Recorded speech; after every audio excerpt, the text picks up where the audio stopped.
open, candid, honest clarity.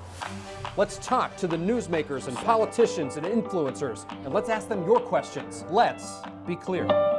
It's the first repeat guest on Let's Be Clear. The last time Governor Mike DeWine joined us was just weeks into his administration.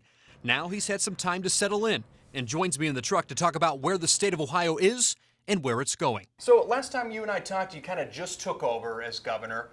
Now 5-6 months in, any big surprises that you weren't prepared for, or what's been the biggest challenge for you so far? I don't think any big surprises, really.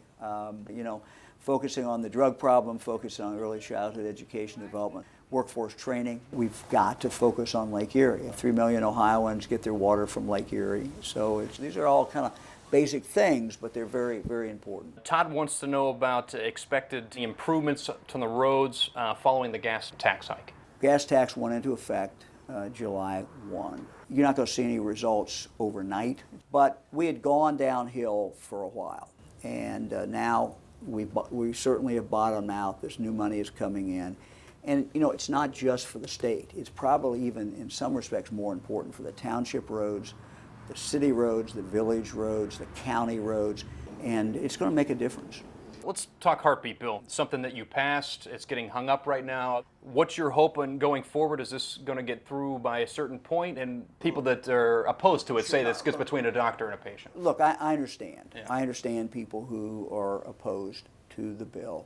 This is something that I pledged during the campaign that I would sign if the legislature passed it. No surprise, Mike DeWine is pro-life. To me, as government has an obligation to protect the most vulnerable members of our society. That includes the unborn.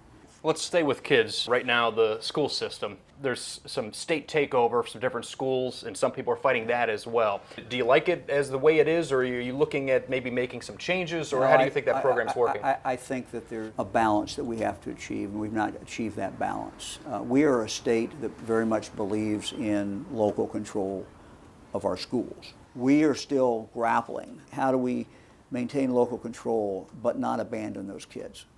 We can't just say, oh, well, it's not working and therefore we're not going to do anything about it. We've got to do something. We hope to really kind of marry that, keep some local control, but at the same time make sure there's help to come in and help those kids. Final question. I look like the guy from Airplane right now.